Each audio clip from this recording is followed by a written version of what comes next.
Hey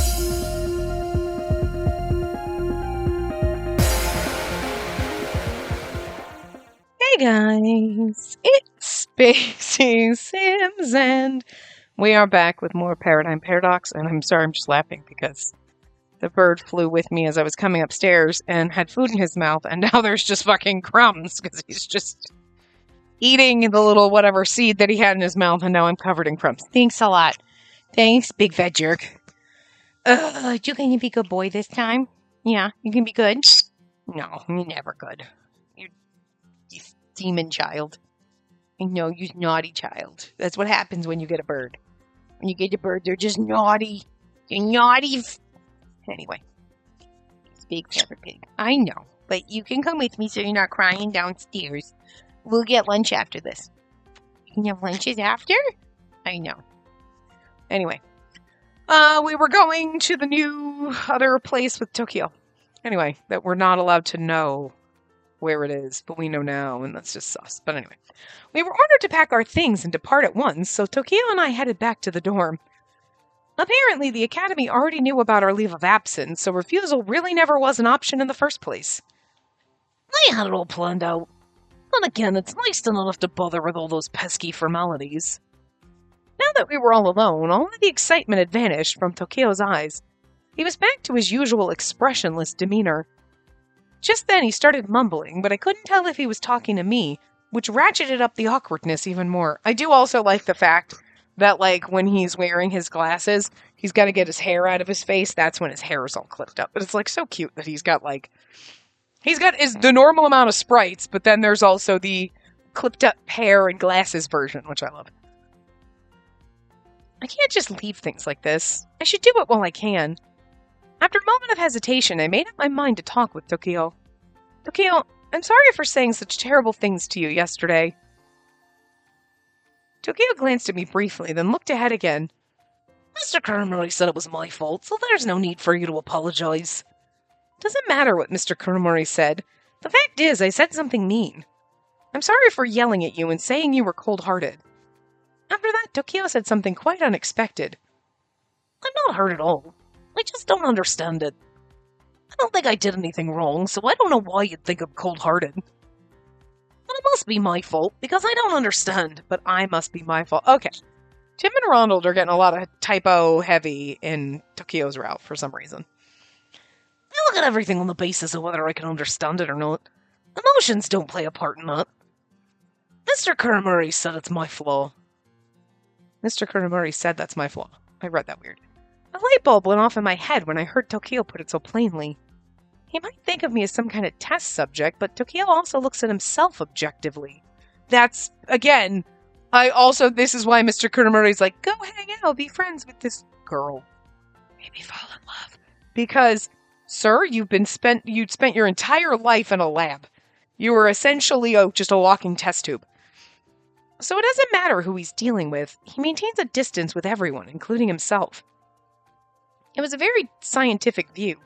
Considering we're the same age, he has a much more mature way of thinking. You're amazing, Tokyo. I was just thinking about how Mr. Kurumori was a tad unreasonable. But you accepted his criticism and analyzed it calmly. I would have been way angrier. I think you acted very maturely. Those are my honest thoughts. The corners of Tokyo's mouth lifted just a little bit. I find it amazing you're able to accept people like that.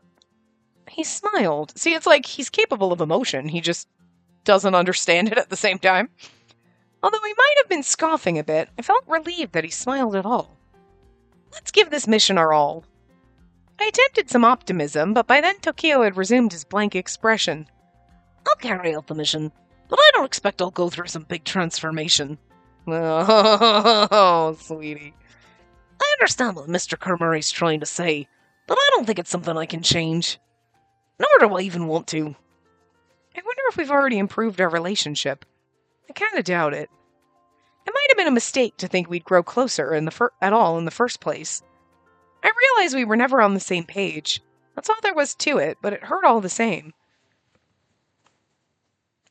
Yeah, because she's got a thing for the glasses-wearing robots, and so do I. Oh, right. I didn't turn off my computer. A blinking light caught my attention as I entered my room. As I approached, I saw that there was a new message icon on my computer screen. Maybe it's from Uncle Yashima. Hope sprung on my chest as I opened the email. Just as I thought, Uncle Yashima had replied. At the start of the message, he apologized for the late response, then addressed the problems I'd written about earlier. I'm concerned because you seem quite upset, but at the same time I'm surprised.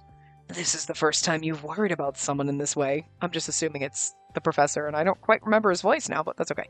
You may regret fighting with this person, but that means they're important enough for you to care. I'm sure you'll patch things up if you speak honestly with one another. Also, I can't get a little, I know he had a, I can't, my voice is sort of broken right now. Moreover, your message indicated that you want to be closer to this person. Have you told them that? Hiding your feelings and just regretting things won't get you anywhere. If you tell them and are rejected, so be it. But you should give it a try if you haven't. And knowing you, I believe it'll go well. That was definitely not his voice, but that's okay. I felt strangely embarrassed after reading Uncle Yashima's email. I'm still just a child in his eyes. He wrote like a parent giving advice to a child. It was embarrassing, but in a good way. He looks out for me and worries like a real parent. He means so much to me. But I have to stop worrying about such childish things. After reading Uncle Yashima's email, I felt the negative feelings that had been weighing me down begin to dissipate. I do want Tokio and I to get along.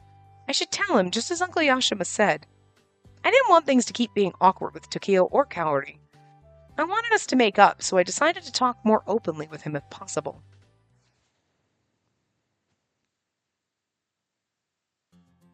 I finished packing my things and headed to the gate where we were meeting. Tokio, Mr. Kuromori, and Ryo were there. Great, you're here. Ryo will give you some pointers before you depart. Ryo turned to address Tokio and myself. As you know, you were able to stay transformed outside of Theta for a certain amount of time. It should last until you reach your destination. But I'll give you these as a precaution. I'll put them on if you find yourself in a situation where you can't transform. A protective suit. And that's right. Have you worn one before? No, but I can see how it's made.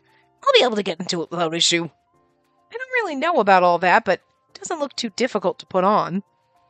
I looked the protective suit over, but I didn't see anything I needed to worry about, so I continued to listen. And the supplies you're guarding left 5 minutes ago. They know their security's coming later. You don't have to be right next to them, but don't lose sight of them. You also don't have to maintain contact with them after you arrive. After you get to Iota, show the data on this device to the person in charge, and they'll know what to do. Ryo eyed both me and Tokio, then handed Tokio a small gadget. Tokio connected his cell phone to the device, then verified its contents. So this is our permit to stay. Got it. How much should we tell them about ourselves? Just say you're the security detail from Theta, and we'll tell them whatever else they need to know. Seeing them handle everything so smoothly was impressive. Tokio's pretty experienced with all this administrative stuff. I have to try and keep up. You got all that? Then I just need to give you two one last word of caution. Mr. Kuromori turned to us once Tokio and Ryo had finished. He spoke like a parent addressing his children. I hope you return closer than ever, but only friend kind of close. Got it? But he's saying this because it's in front of Ryo, but I really think he wants us to fall in love underneath, despite everything he's saying. Got it. It sounded like there was a hidden meaning behind his words, but I did want to be on better terms with Tokio. I nodded, preparing myself to tackle this goal as well as the main mission. Because he keeps harping on it, you know what I mean? I get it, he says it in the beginning because it's important information, but then, the whole, I will not fall in love with Kamui, and then he's like, okay, whatever. And he just seemed disappointed about it in that. And then, now, I want you guys to be close, but just friend close, remember? This way, I'm covering my ass when they're they fell in love and you put them together, and he's like, I told them to just be friends. What was that?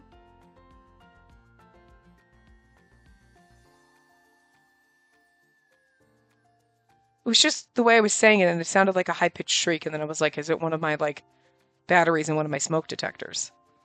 You know what I mean? But that was really weird. But I don't hear it again, so... Okay, well, maybe. At least it's not in the middle of the fucking night. Anyway, let's transform. Okay. Tokio immediately got down to business once Mr. Kuromori and Ryo had departed.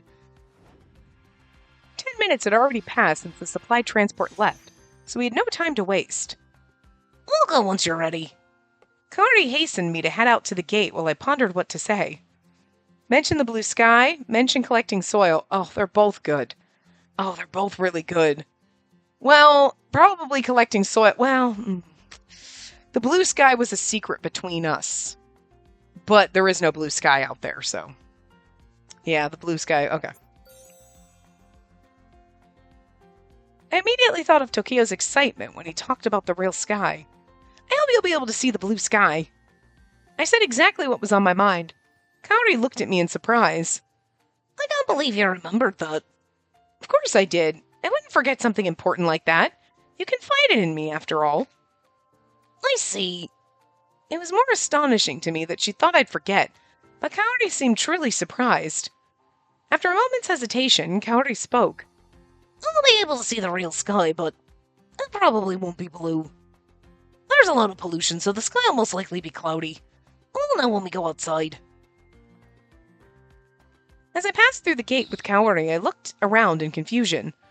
Before me stretched a large wasteland, much bigger than I'd imagined. It was obvious no one would be able to live out here. As expected. Cloudy. Yeah, well, I guess the clouds are supposed to be that red, because it's like, the sky's always like a reddish color, but I guess that's the clouds, maybe?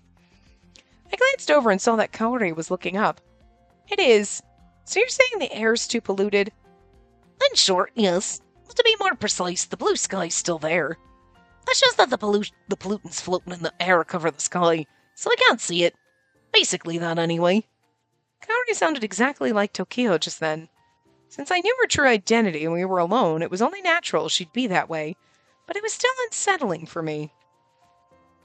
Then I guess we won't be seeing the blue sky this whole stretch of the trip. Probably not. Anyway, look over there. I think that's the supply transport. I looked in the direction Kaori was pointing and saw a large blocky silhouette. Should we get closer? I remembered how Rio said we didn't need to stay next to them. I said as much to Kaori and she nodded. That's right. Though we're a bit too far from them right now. We wouldn't be able to guard them if something happened. We should get close enough to see their faces. I used psychokinesis to lighten our load, and then Kaori and I began to sprint toward them.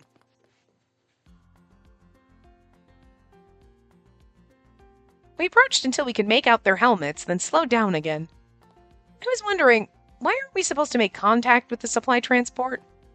Are people not supposed to know about us? We're kept a secret from most residents, but some people do know about the blooms. The higher-ups know, of course, and the researchers and anyone who regularly goes outside of Theta know about the Vectors. Even if they don't know us by name, they know we're protecting them from the Vectors. But they wouldn't try to interact with us. Why not? Kaori turned to me with a troubled look, even though it was a genuine question. Are you serious? Oh, that's right. You were happy when you first met the Blooms. Something about it being an honor. Kaori smiled slightly as she reminisced, and I couldn't help but smile too. Well, you were also cute and strong. You saved my life, so of course I'd be happy. You're the only one who feels that way. Normally, people think we're creepy. I couldn't understand that viewpoint at all, so I said so. Creepy? That's terrible! Why would they think that? You're saving lives. I mean, I think you'd be like, it's a little odd if you went from, like, a normal life to, like, well, normal in this environment, to, like, you know, oh my god, they're superheroes. But you wouldn't be like, that's creepy. You'd be like, okay. I mean, it'd be a little disconcerting, I could understand, or like, you know, because you go from, like, your normal life to then all of a sudden there's monsters and superheroes. But, like, oh, it's creepy. I don't think creepy would be my choice of words, you know what I mean? To regular people, the fact that we have superpowers makes us the same as the Vectors. I mean, to be fair, you might be, sorta, in a way. You might feel differently because you became part of the Blooms. Maybe you just didn't make that connection. But even if you didn't join the Blooms, you might have still thought that. I mean, I guess I could see that, because there would be absolutely people who'd be like, well, like, instead of superheroes are saving you from the monsters, like, well, obviously, because they're superheroes, that's why we have monsters. Not the superheroes were created to stop the monsters. It's somebody was a superhero, so they obviously drew the monsters here. Because whatever fits their narrative of being a douche. You know what I mean? But, like, They could have both come into existence at the same time, or, you know, maybe there's always been superheroes, but we don't have monsters to defeat, so you just never know that they exist. But then all of a sudden, fucking kaiju come out of the fucking ocean, and now you're like, okay, now we need like Iron Man and I mean, I'm crossing streams here, but you know what I mean? Like, it doesn't matter, you know? So, like, That pure side of you hasn't changed since the day we met. I hope you'll always be that way. her tone was so gentle, I ended up blurting out my feelings without thinking. I don't know about being pure or whatever, but there's one thing I know hasn't changed. I want to get closer with all of you. With you, Kaori, and Tokyo as well. I said some horrible things to you, so I know I can't do anything about that if you hate me, but I don't want things to remain awkward between us. I waited nervously for Kaori's reply. She eventually spoke with some hesitation. I thought you hated me, actually. Why? Think about it. I'm the one person who doesn't make sense to you. Our thought processes are so different. And then I also declared I have no intention of changing. I expected you to stay away from me after that. I'll do the exact opposite. What makes you say all that anyway? I thought about the best way to explain it, and I knew I'd have to say something really embarrassing for Kaori to understand. But Kaori, or rather, Tokyo, wanted a direct answer. I couldn't beat around the bush with him. Saying all those things was just me trying to hide my desire for friendship. When you showed concern for me, I thought we were getting closer. But then I found out it was just a misunderstanding on my part. So I took my anger out on you. But that was just me covering up the fact that I wanted to be better friends with you. I only apologized after, but I really wanted to tell you all this. If you can forgive me for what I said, then can we be friends? Please? I didn't have the guts to look Kaori in the face, so I stared at the ground. Then I heard a small sigh. You're so honest sometimes. That's weird. But maybe that's why I envy you. I glanced up out of surprise and saw that Kaori looked a bit bashful. I said I didn't think I'd change, but I feel different when I'm with you. It's the same as when I looked at those pictures of the real sky. Look at her little shock face. This is a new one. I don't think we've seen this one before. You make me see emotions I didn't even consider before. I said before I hoped you'd smile more. Not just unconsciously slipped out. I didn't plan to say it. Whenever I'm with you, it's like my heart beats differently. Oh my god, sir, already? Really, like, well, I mean, I guess technically we're like, I was like, we're only halfway in. We're not really, but like, the route only takes about like 5 hours for us to read, and then the last hour is wrapping everything up, so. We're on the third part, so, I mean, okay. I don't know if this will help me understand emotions better, like the commander said. But I want to know what's behind this feeling. I never experienced anything like it. Kaori's words felt like the light at the end of a long tunnel. A sense of elation washed over me. Then you'll be friends with me?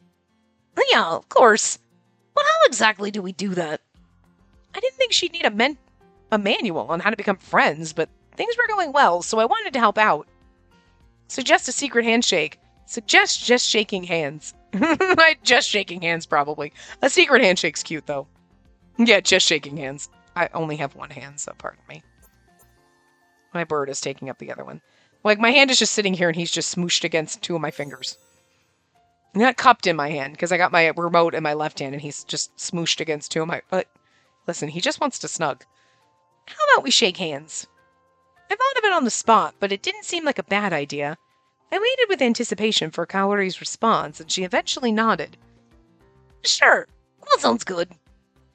Once she agreed, I held out my right hand. Alrighty, here we go. Okay. Oh. It's kind of interesting, because again, did we get CGs with Kamui and Mihaya that were like, in like Mocha and Sana form? Because I don't think we did, but we've gotten them with, like, Haruka and Kaori, but I love this one. We're holding both hands, and like we're beaming, and she looks a little awkward, and it's so fucking adorable. Like, it's so cute. Like, I love it. Her hand was warm, and our palms touching tickled a bit. I grinned involuntarily. This is a little exciting. I'm glad, but let's not forget we're on a mission right now. Kaori said that with some exasperation, because I'd started swinging her hands from side to side out of sheer joy. I didn't care, though. Of course I haven't forgotten, but I just can't help myself. Just a little while ago, I couldn't even imagine things would turn out this way. That's why I'm so happy right now. Well, all right. I don't mind shaking your hand on occasion if I get to see you smile like that. Kaori looked a little disconcerted as she said that, but her gentle tone filled me with joy. I think it is. It's like Tokyo doesn't understand. He knows emotions, but he doesn't get this one. He doesn't realize, like, my heart beats different when I'm around you, and I don't get that. I'm having heart palpitations. I should probably go to a cardiologist. And you're like, sweetie, it's because you're kind of in love. But you don't know what that is yet. Well, it's like, you know what I mean? So there's just something. There's just something there, you know? But most people, because you understand different emotions, you're like, huh, do I have a crush on this person? Maybe. I don't know. You know, but you would analyze different emotions that because you've been through those emotions before. But he's like, huh, I must be broken. Hey, look, I think we got trouble. Huh? She pulled me forward with her hands still intertwined. I saw vectors in the distance. The supply transport, it doesn't seem like they've noticed yet. No, they're still a ways away. Let's take them out before the transport notices. Luckily, there were only a few vectors, so Kaori and I should be able to take them easily. Back up Kaori, cast augment. Back her up. Nope, we cast augment. I should know. I should know by now casting augment is always the fucking answer, but, you know, I'm just saying. One of these times it's not going to be the answer. I got the idea to cast augment since I was already holding Kaori's hand. I'll cast augment on you. That should help you take them down faster, right? That'd be great. I quickly cast augment on Kaori, and we also know that my power doesn't diminish or ever, so. Got it? Yeah, I'll get going now. Kaori used psychokinesis and sprinted away. She continued running until she reached the vectors and then pummeled them into oblivion. Take that! And then also I'm back here in case somebody come from back here, you know what I mean, while she's occupied. Kaori repeatedly struck the vector's vital points, and soon the area fell silent. So amazing! You played a part as well. It's a win for both of us. Kaori made her declaration without hesitation. I'd say our relationship was definitely on the right track. Which, you know, I would agree, but that's also because we have a guide. The supplies are safe. Let's keep guarding them from behind. Okay.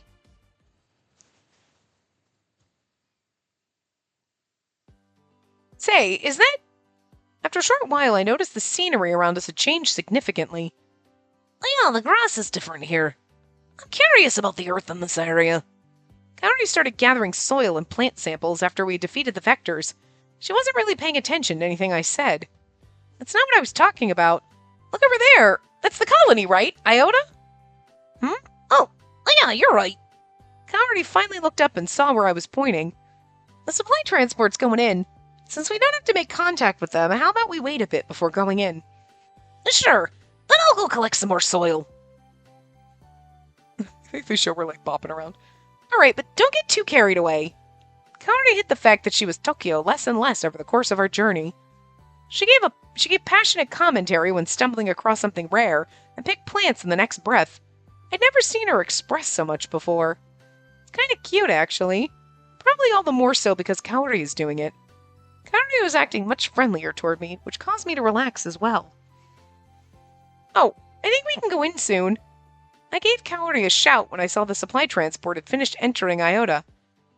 Got it. She abruptly quit what she'd been doing, and we headed toward the colony. Oh, look, it's all built different. It's cute.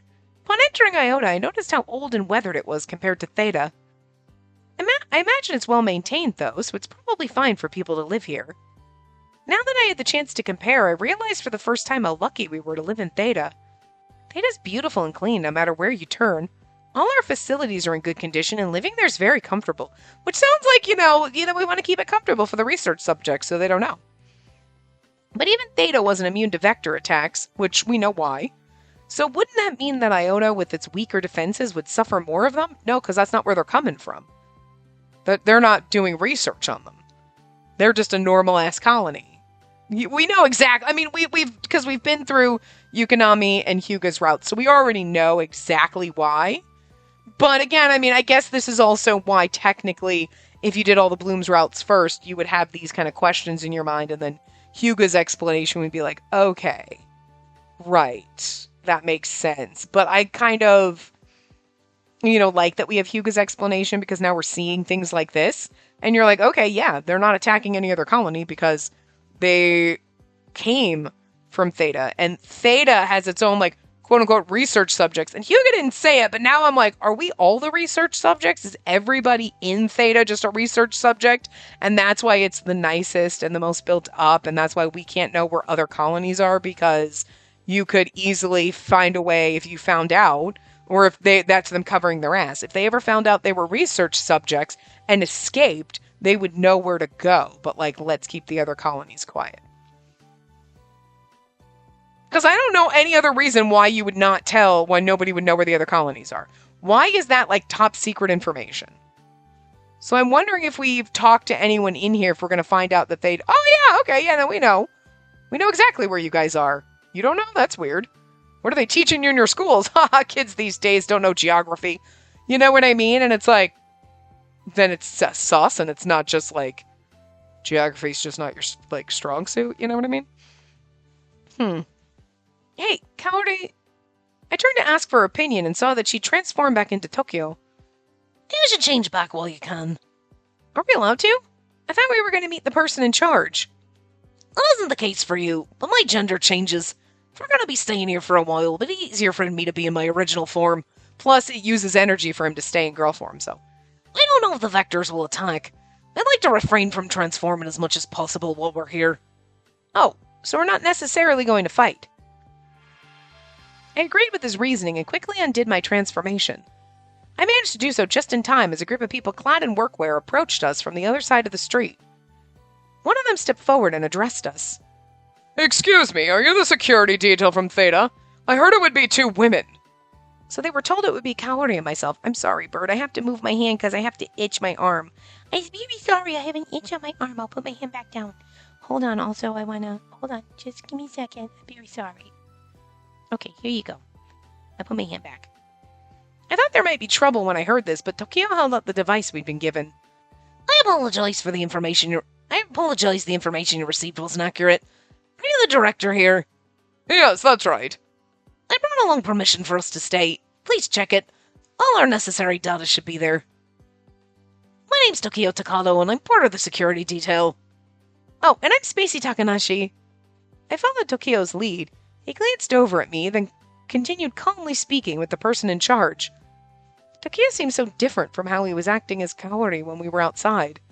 I know they're both Tokyo, but I was surprised at how mature he seemed now. I see. So you also protect Theta. That's quite impressive, considering how young you are. I heard from the supply transport you dealt with a few Vectors on the way here. You've got the skills, that's for sure. So they did notice the Vectors. We'd handled everything smoothly, so I'd assumed the people with the supply transport didn't notice us fighting the Vectors. But since they did notice, it seems like we've earned some trust here. They saw us. Do you think that's okay? Yeah, it saved us the trouble of having to explain. Tokyo and I whispered to each other so Iota's director couldn't hear us. He's like 2 feet away. Let me give you a quick rundown of the situation here. He might have stepped away to look at your documents, so he could confer to his team and, like, whisper to them. After checking our data, the director looked up and addressed us more formally. I know we've got some worn areas here and there, but nothing's completely broken down. We take particular care of our outside wall, so I doubt anyone could get in. As you're aware, Vectors have been attacking supply transports on their way to Iota. The top brass is going to send personnel to conduct maintenance on the outer wall, and we'd like you to provide security during that time. That's what we're here for. No need to worry. We'll also take a look around inside Iota near the outer wall, just as a precaution. Tokyo's confidence filled me with relief. That'd be great. Let me show you where you'll be staying while I've got you. And I never thought of it before until now, because I was thinking, like, when the supply transport went in, and then I was like, yeah, but, like, how do they stop the... Oh, duh, that's why they have an outer wall and an inner wall. The outer, that little space in between, like, because you come from the outer wall to get inside with the transport ships and stuff, and then the air is obviously getting in. Because I was like, anybody walking by would get poisoned, right? No, that's why there's an inner wall and an outer wall, duh. You know, so they come in, they're in the inner area, that little tiny ring area, where then there's probably extra filters and pumps and whatever to purify the air. Or, like, if you were coming out from a mission and then you get hosed down or something, you know what I mean? Like that, they're going to get the air pulled out, circulated, whatever, so that then when they cross into the inner wall, they're not bringing poison exterior air in. Makes sense. I mean, I never questioned the logic of the outer wall and an inner wall. Never even. I was just like, okay, whatever. Never even thought about it until like then. I was like, well, why? I'm like, doesn't the air get? Oh yeah, inner wall, outer wall makes sense. Okay, it's like the purification ring in between the two, basically. Like, yeah, okay. He took us to a small building. Well, this is the place. Since we thought you'd be two ladies, we only prepared one place for you to stay. He said this apologetically as Tokyo looked around the inside. There are 2 rooms, though. That shouldn't be an issue. Alright, well, make yourselves at home then. Let us know if you need anything. The director explained the rest of the facilities in our lodgings and wrote down his contact information before leaving. I said there wouldn't be an issue with this place without asking you. Are you alright with it? Tokyo posed this question to me once the director left out the front door. Oh, yeah, it's fine. I'm totally okay with it, but that means Tokyo and I will be living together for a while. Yeah, but at least we're not sharing a bed. That would have been funnier. We thought you were too lazy. We figured you could share beds. Like, but at least we have 2 separate bedrooms, you know? I'd already given him an answer, but thinking it through again made me break out in a nervous sweat. Although it's my first time living with someone like we're a family or something. I might bother you. I wasn't confident in my roommate abilities, so I cautiously tried to give Tokyo a heads up, but he didn't seem to think it was a big deal. The same goes for me. I never roomed with anyone else. It's just the 2 of us, so it'll be different from the dorm. But if we're trying to become better friends, this is the ideal scenario. I guess you're right about that. Yeah, we're trying to be better friends. Wink, wink. Tokyo bringing up becoming better friends was definitely reassuring. That's right, this is my chance. It was best to take a glass half full approach, so I decided just to relax. Sorry, Bird. I know I have another itch, so I have to try to put my remote down by the hand that you were snuggling against so I can reach behind me and itch my back. And now I take the remote. And he was like, what the fuck are you doing? It's like, it's really difficult having a bird that has to usurp one of your hands. I was trying to do that without, like, interrupting the playthrough, but that's just never going to happen when you only have one hand. Hold on, wait, I got one hand. Did you unpack? We took our luggage to our respective rooms. Once we had a chance to settle in, Tokyo called out to me. Yep, how about you? All done. I was thinking of heading out. Would you mind coming along? I'm worried about the colony's outer wall. But the director said they've been taking care of it. I want to see for myself. I already told them I would anyway. They might do maintenance differently here. I think there's a chance there's a hole somewhere. It's possible. The facilities around here look much older than Theta's. I told Tokyo the observations I made about Iota, and he agreed. I wonder if, because Tokyo does research and stuff like that, I wonder if all of Theta is basically research. You know what I mean? And we're all research subjects. Because, here's the thing. Nobody notices people are missing and whatever, and it's maybe they do. But maybe they take whole families or something. You know what I mean? Or they're doing research in secret and that does seem really suspicious because it's okay, they obviously, you think, okay, they have people stored in a basement somewhere. But, Tokyo has hypnosis. Do you think he's casting hypnosis on us? To the point where,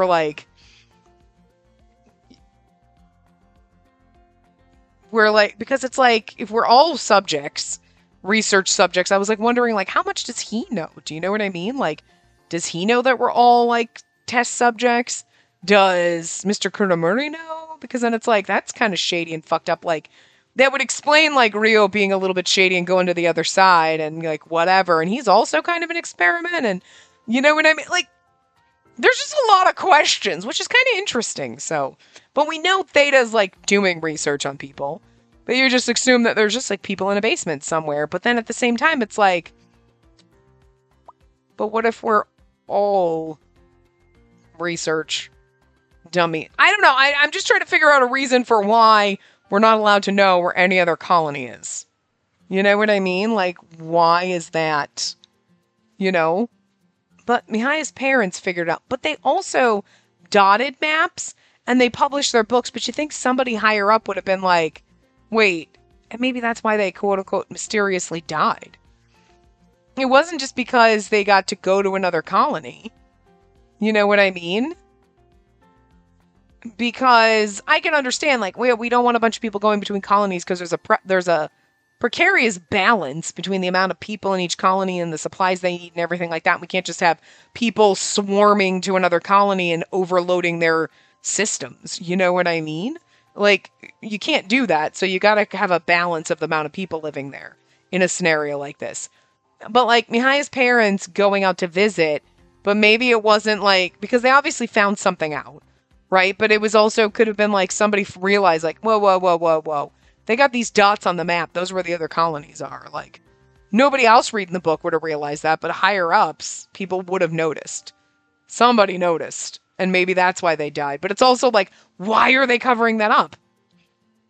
Unless it's just a throwaway and that's not even a plot point. Who knows? But it is weird. Anyway. I told Tokio the observations I'd made about Iota, and he agreed. I noticed it too. I just took a quick glance when we arrived, but I saw a few outdated systems. I don't know how things work here, but vectors can break through Theta's defenses. A place with older facilities should be at greater risk if you think about it. And if we end up fighting, we need to find a place where we can cause the least amount of damage and harm to the people here. But that's the thing. Vectors don't attack here because they weren't being experimented on here. They're specifically attacking Theta. We know that now. But I think this would have been like an introductory, like questioning, like, they don't seem to attack here. And then you get to Hyuga, and then Hyuga's like, yeah, you ever, like, they don't attack anywhere else because we specifically go after Theta because that's where they came from. That's what they're experimented on. Nobody else is doing these inhumane experiments. That's a good point. I didn't like thinking about it, but if someone gets attacked by a vector, there's a high chance they'll turn into one. We have to minimize damage and make certain not a single person gets injured. And attacking the supply train is different, though. You know what I mean? Because those are like the vectors in the wild, and they're just seeing things out, and they're acting on animal instincts and just attacking the people out there. Like, they're not really like...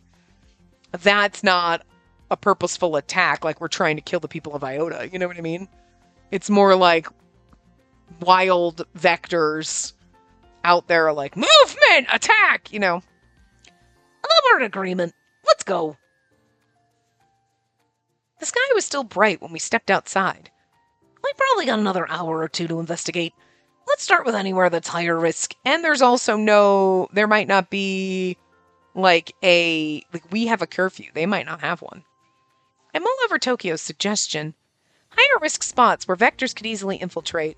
Maybe someplace with fewer people? I came to the same conclusion, but through completely different ways of thinking. Vectors aren't intelligent creatures, so they don't think about whether people are around or not. That's how they operate back in Theta. But I agree it'd be more dangerous in a deserted location. It's more likely those spots would have been overlooked. Judging by the colony's appearance, I don't imagine they'd have much budget to do repairs and regular maintenance. If they're working with a limited budget, they need to concentrate on more obvious locations. On the other hand, that means it's likely they haven't gotten around to those less populated spots. Oh my god, I'm sorry. I was like, my bird was like, he was preening himself, so then I got to the spot where he has like lots of pin feathers on the back of his neck, and I was gently massaging him out, and then we were in just this little lull, and so I was reading, and then all of a sudden I must have gotten one that was a little too sensitive, and he shrieked and bit me. That scared the shit out of me, because I was like, we were in this nice little pattern, and everything was good, so I just completely lost Tokio's voice as I was like, scared shitless, because he scared me by like screaming, I'm sorry, buddy. Oh my god. Because, like, normally I can't get to the back of his neck. He runs away from me. So, like, now while he was preening and I was able to do it, I was like, oh, okay, let me try to get some of these. Anyway. The way you figured that out is so different from how I did. You really are smart. Though I was genuinely impressed, Tokio just looked confused. I'm sorry, buddy. We were doing good, though. I got some of them out. I didn't mean to scare you with that. Holy shit. I'm sorry. I know it might have hurt. You scared me, though. You scared the shit out of me because we were in a nice little lull. No. Do you gotta go potties again? I don't want you pooping on me like you did last time. Okay? There's no pooping on me. There's no pooping on me, but now I know I disrupted you from your preening and you're getting yourself pretty and now you're getting fidgety and I don't want you pooping on me because I don't need to throw you downstairs like we did last time. Do you want to go potties? I give you a break early. I know. Sometimes I make you wait an hour. It's not nice. Anyway. Though I was genuinely impressed, Tokio just looked confused.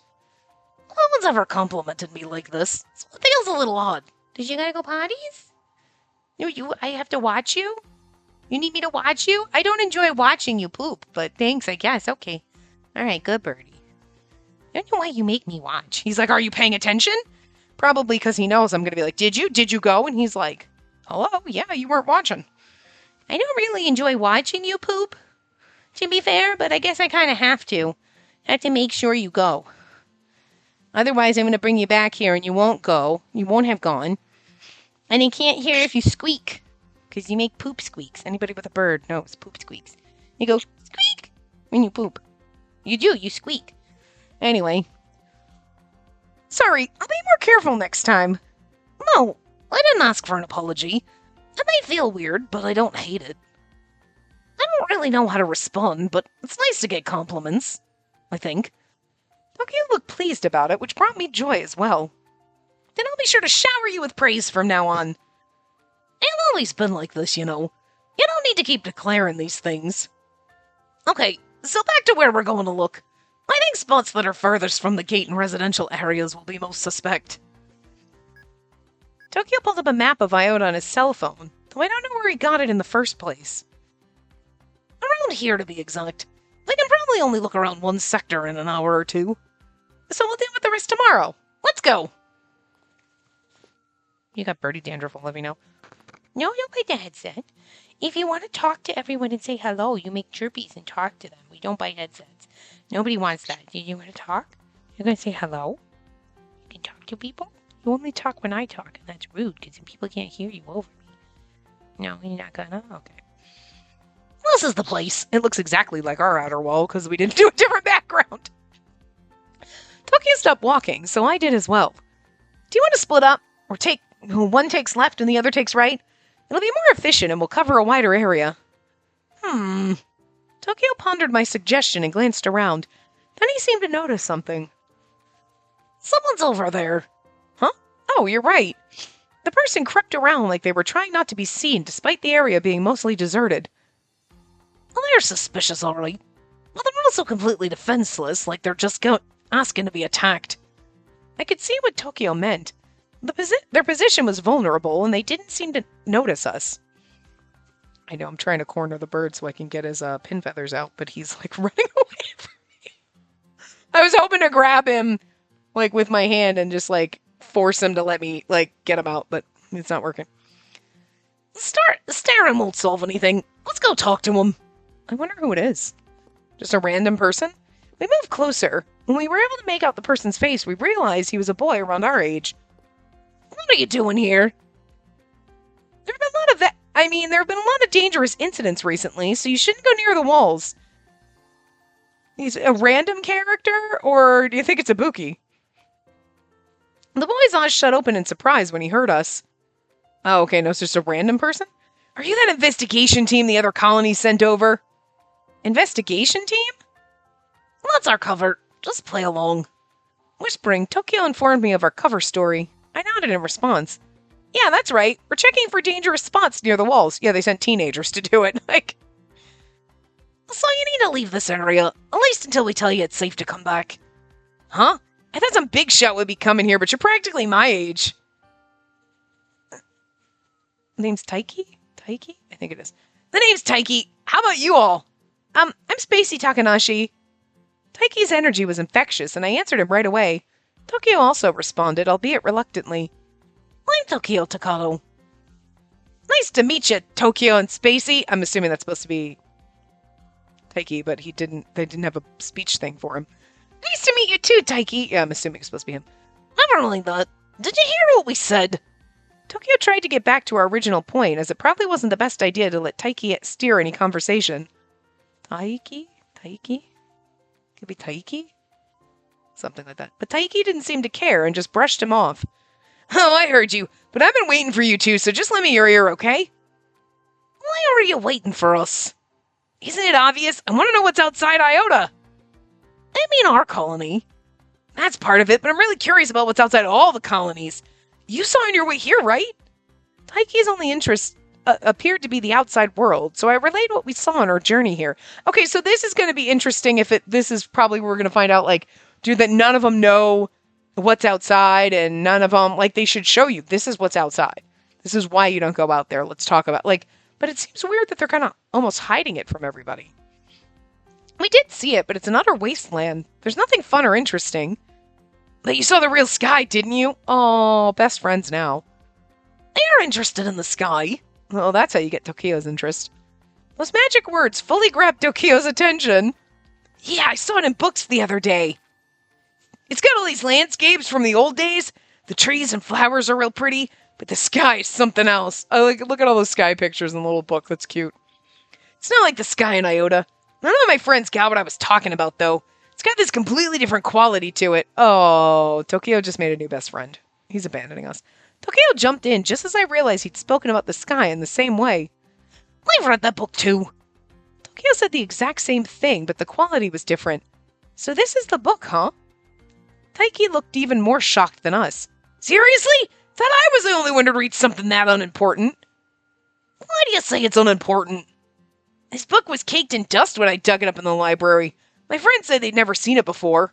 Nobody had touched it in a long time. I see. Well, it's true you're the first person I've met who's read it as well. I didn't think anyone else thought the same thing as me. The same thing? You mean about the quality of the sky? Yeah.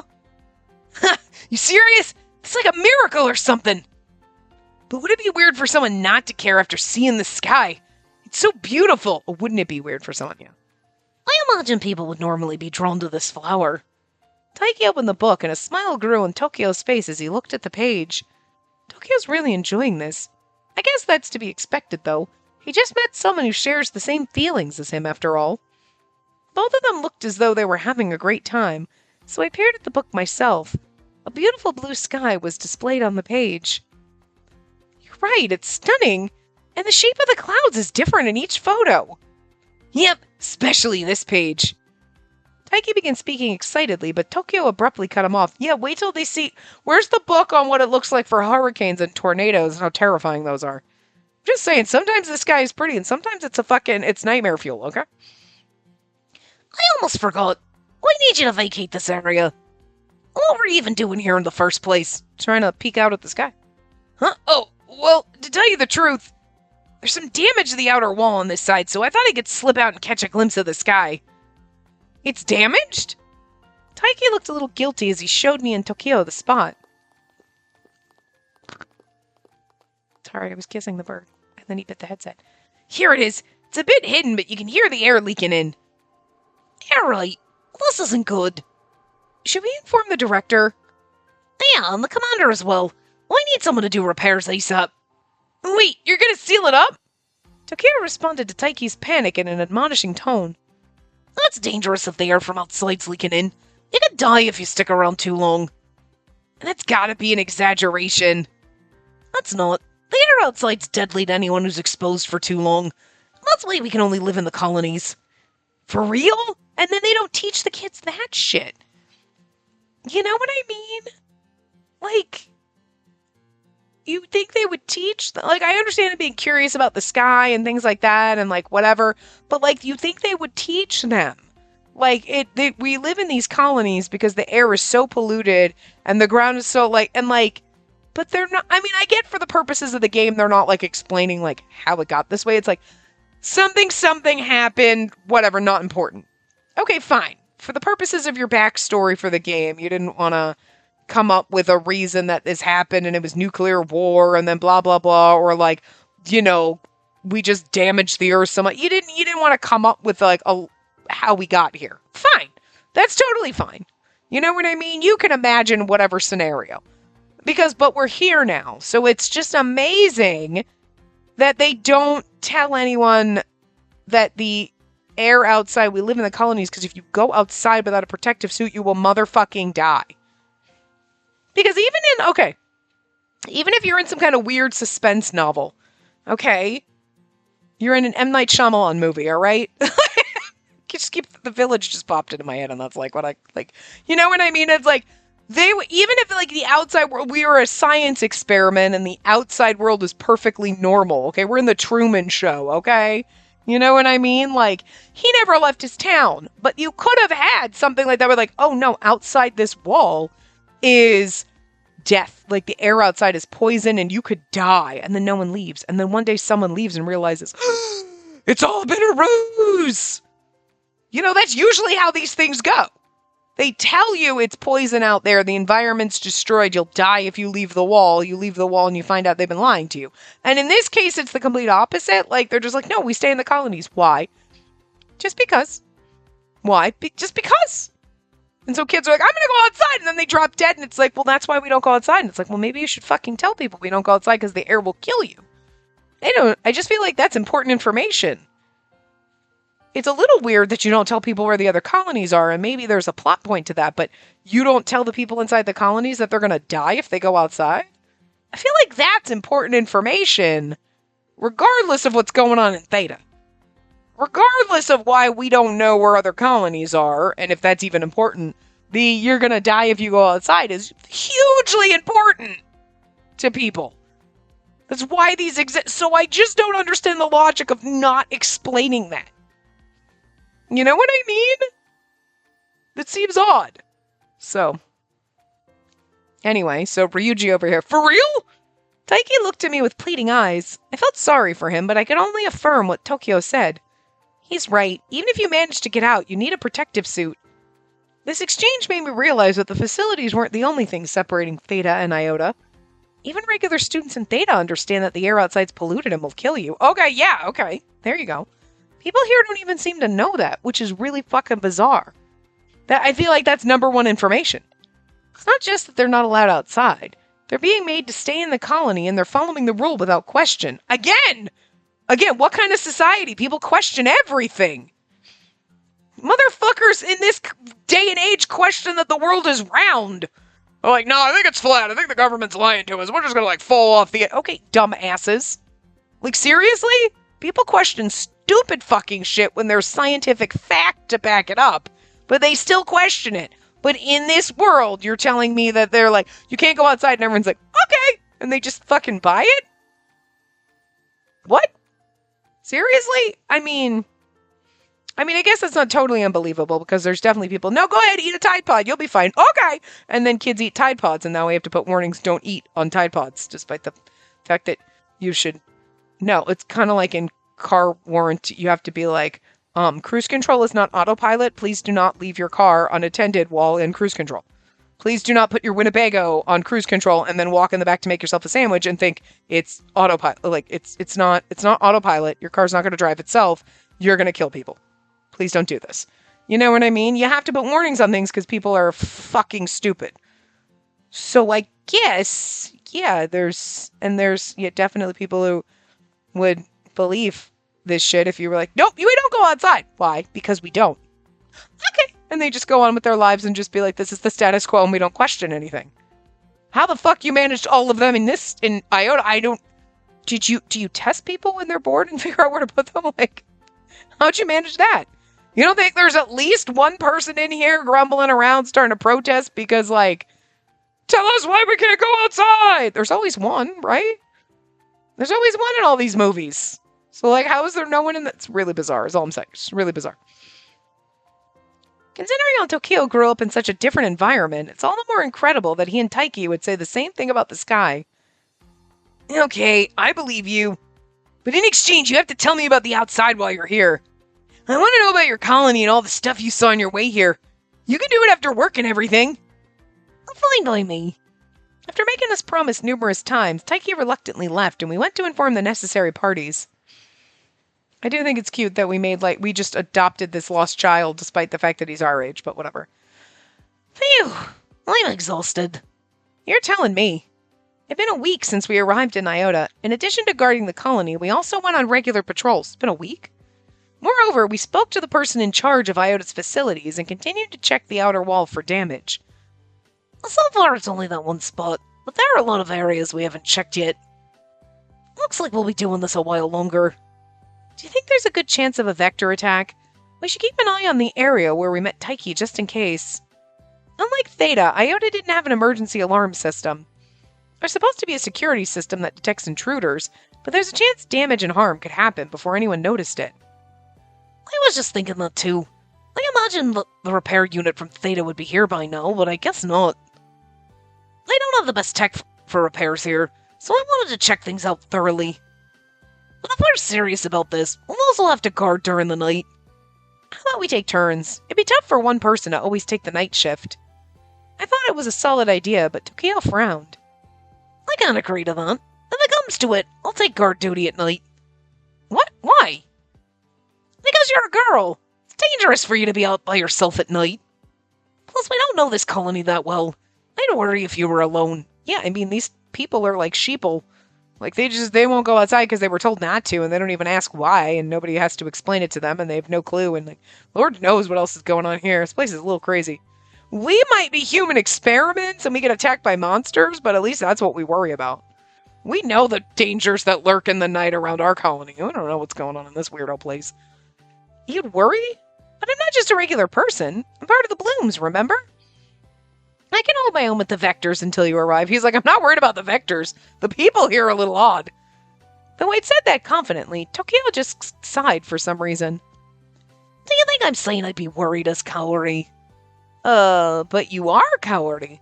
Is there any difference in what you two say? I stared at Tokio perplexed, but he just looked even more agitated as he stepped toward me. Are we getting romantic right now? It's like I said, I'm not worried about you as a member of the Blooms. Not as a girl.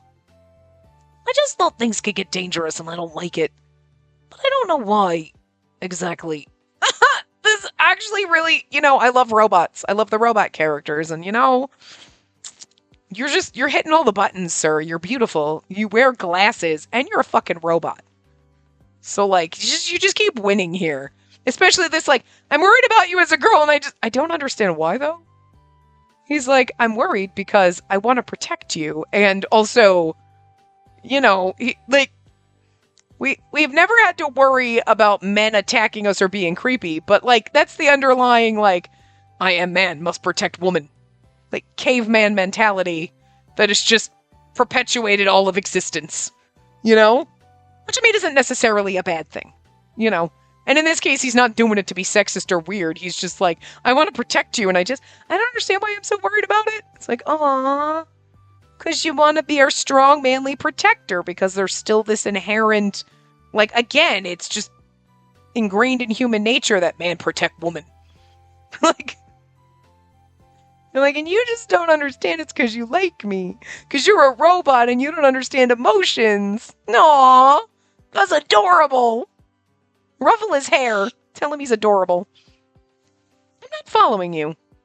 We've been fighting alongside each other all this time, and he's never expressed anything like this. Yeah, because as Kaori, or just a normal person, he's like, yeah, this girl can kick ass, she's fine. But then as a guy who's kind of into you, it's this weird, like, I want to protect you and prove I'm worthy of you. Like, it's just that deep, like, caveman-esque, like, I say caveman like it's a bad thing, but, like, you know what I mean? It's just that ingrained, like, sensibility that just seems to always happen, There's nothing wrong with it. Then again, battles are always dangerous, so of course he wouldn't. Why is he saying this now? It's just weird. Yeah, he doesn't get it either, though. We're a little dense, and he just doesn't understand emotions. It's so cute. Tokio's expression made me feel inexplicably nervous. I wondered what he'd say next, but he abruptly changed the subject. By the way, I noticed that Taiki calls you pal as if you're really close. Oh, yeah, I guess he does. I don't mind it, though. Taiki's visited us nearly every day since we met him. He's interested in talking with both of us, not just Tokio, so I'd say we've become good friends. He's getting jealous and doesn't understand that either, I bet. What about it? Well, I thought I could do that too. You want to call me pal? My confusion must have been evident because Tokio hurriedly corrected himself. No, not that exactly.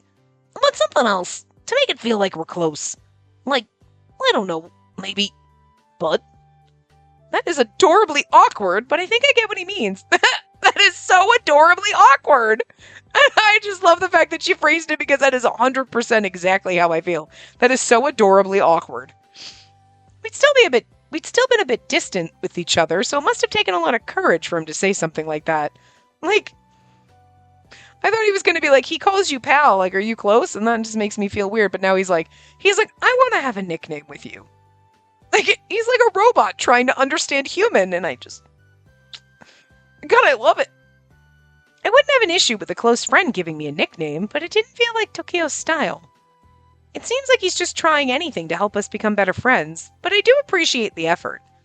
He looked so nervous, I decided to offer up another suggestion. How about we stick with our names and just try to be more open with each other? Yeah, that sounds good to me. Anyways, I'm feeling better now. I think I can take care of the entire night shift. So I'm gonna be on lookout. Come get me when it's morning. Spacey. Before he left, Tokio gave me the broadest smile I'd ever seen from him. I don't know why, but my heart is pounding. 'Cause he's beautiful? I just stood there fidgeting, unable to calm down from the whole ordeal. I knew I wouldn't get any sleep that night. All he did was say my name, but it felt different that time. I was never this nervous around other people. The heck was going on? Oh, 'cause you're starting to fall for the robot. Ooh, that's Hyuga! Interesting, 'cause he's got the big furry collar. So, like, what's Hyuga doing here? Outside Iota, he's looking for us. Interesting. Anyway, we're going to find out that next time, so. I will see you guys next time. Remember to give the video a big thumbs up and subscribe to see more.